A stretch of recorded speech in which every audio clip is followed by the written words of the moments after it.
For today, I'm going to use this pillow to help me substitute for if you feel poopy or if you have kids watching. I'm going to go ahead and if you feel like, then that's what I'll be using to refrain myself from saying any bad words if any kids are watching or if they're not sleeping yet. Or just click on it and then they realize, uh-oh, someone's saying some bad words, so I'm not going to do that. I'm going to use this as a substitute. So, postpartum symptoms. So I've had a few moms ask me questions about this. So it's a big broad topic because of the whole process of having a baby and everything like that. If you know a mom that has just gave birth or taking care of toddlers or just are in that stage where they tell you things like, I just don't feel the same anymore after having my kids. Just never been the same. I have low energy.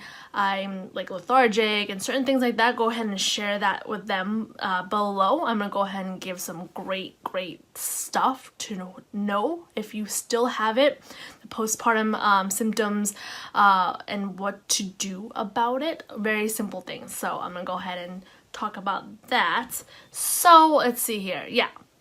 So how do you know that you still have it? Like I mentioned, certain things like low energy levels after you give birth, either within the year or even years after, you'll still have that because of, certain things like literally a baby is growing inside of you, taking in what it is, the fat. There's a research that says there's 7 grams of fat that the baby will basically get from the mom during the last trimester of pregnancy. 7 grams every single day. Crazy, right? And then that's passing through the placenta. And also things like iron, zinc, B12, B9. B9 is the folic acid that a lot of times moms recommended to take there too.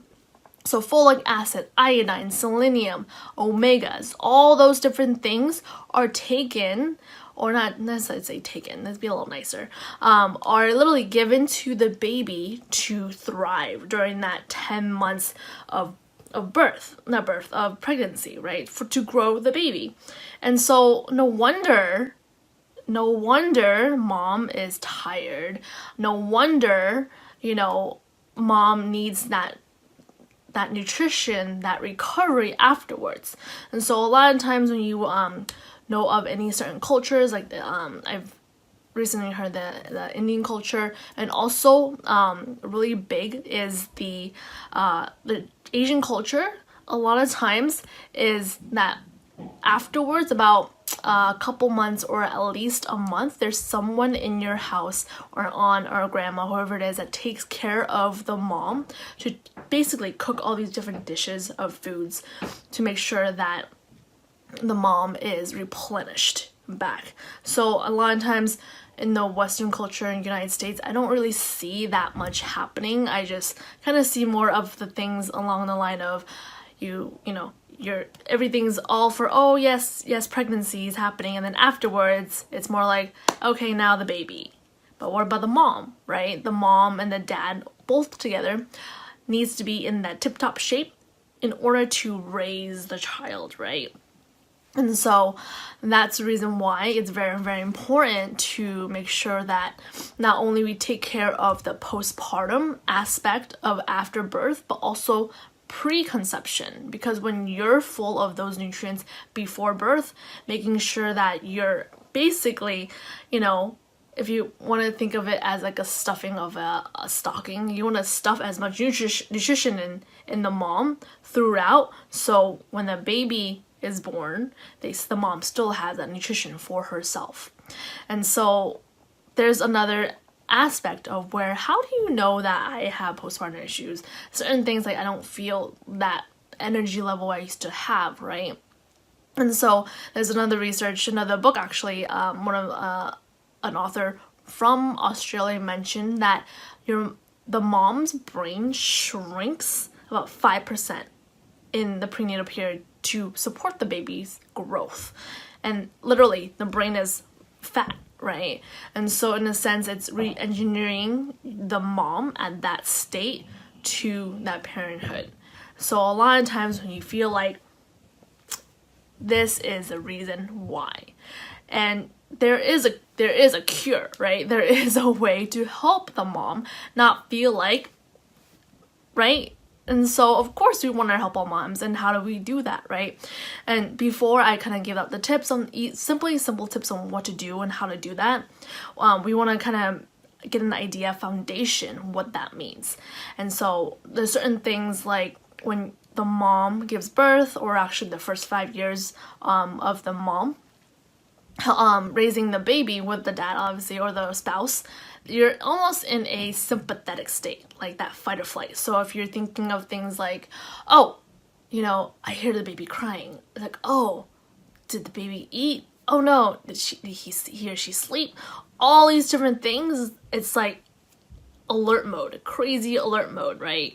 And how would a mom, a person in general, if you're always in that fight or flight state, how would you be able to rest and digest? Because in the aspect of the nervous system, the autonomic nervous system, the parasympathetic and the sympathetic, the parasympathetic is a rest and digest, and the sympathetic here is the fight or flight.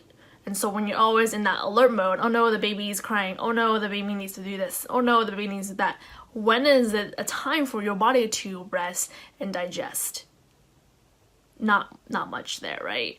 That's why it's so important to support our moms, or our spouses, or our sisters, or our aunts. I'm saying aunts. I don't know why I'm saying aunts. Who are friends, right? Our friends, obviously our friends. Support them at that time to hold their baby, right? When they're basically dealing with a certain time, or they're not being their best, or make sure they help them with that, balance out their nervous system too. That's part of the simple ways, tip wise, right, to hold the baby. I love holding babies, so I would love to do that for you when you have a baby. Whoever is watching this, let me know and comment below there. So poor energy levels and postnatal depletion, right? So when you hear of moms having certain things like postpartum hair loss, or their thyroid is just off the charts, or before they were already off the charts, and then now it's even more off the charts, right? What do you do about that? Like, how do you put that nutrition back? Now, the whole basis of what I'm going to talk about today too, it's not just their nutrition, but making sure that your body's functioning properly first before you put those nutrition in there for you to digest. So in a sense, if you're always in that sympathetic state, right, where you're not able to digest, no matter how much food and how much you put in there, right, even if it's the most expensive stuff, how are you going to digest that food when you're always fight or flight? Right, fight or flight when you're basically being chased by a tiger or a dragon or whatever you want to call it.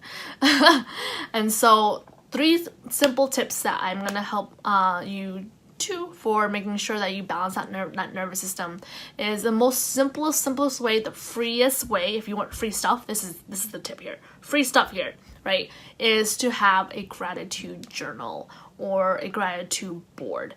So I have something called like a gratitude appreciation board, where almost every day I try, it's hard sometimes. We have a board on here saying one thing I appreciate about you today is, and then you write that. And so if you are grateful every day, that basic consistency helps you with that mood aspect. That's the free tip there, right? And so the second thing is, which is really mostly important, which basically the basis of what my profession actually does, is to make sure that your sympathetic and your parasympathetic is balanced, to make sure when you are needed to, take care of that baby in that fight or flight, or you need to rest and digest, that is exactly when you need to do so. And by detecting for any subluxation, any misalignments in the spine, it balances out that parasympathetic and sympathetic system for you, and to make sure that autonomic system, the automatic organ system where you rest literally and digest in that area in your gut, that literally resets that. So whenever you put nutrition in there, nutrition in that side, when your parasympathetic is on the higher state, you can actually digest your food. Crazy. It's like a whole epiphany when I learned about this, right? Because I didn't come out in high school or middle school and learning all this stuff, right? It's the craziest thing ever. And so a lot of times too, not only making sure you put a nutrition into that parasympathetic system when you can rest and digest, but also making sure that anything you put on to yourself, because that's a lot of times when a mom is a breastfeeding state, because you can breastfeed up to at least 31 months, if not more than that. So a lot of times your skin is one of your biggest organ systems. So if you put makeup with any kind of toxins on there, or shampoos and conditioners or any toxins on there, that literally will go inside your body and can come out through certain aspects of the mom. And not only that, basically not be able to function as well because of those toxins.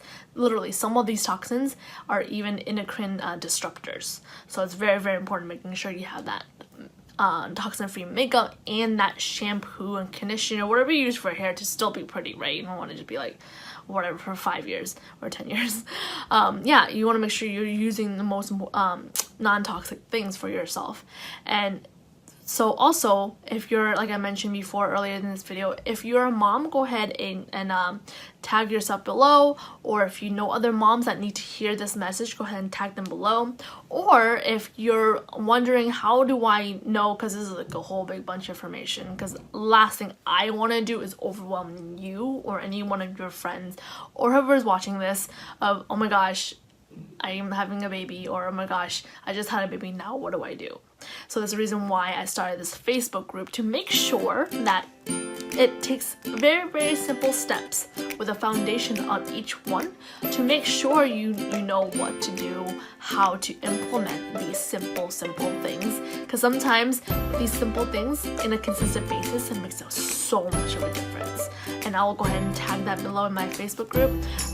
If there's one or two of them, so go ahead and either go into Zen Moms is one of them, and the second one is if you're not a mom yet, or if you're trying to be a mom to a second child, third child, fourth, or whatever number child you want to be.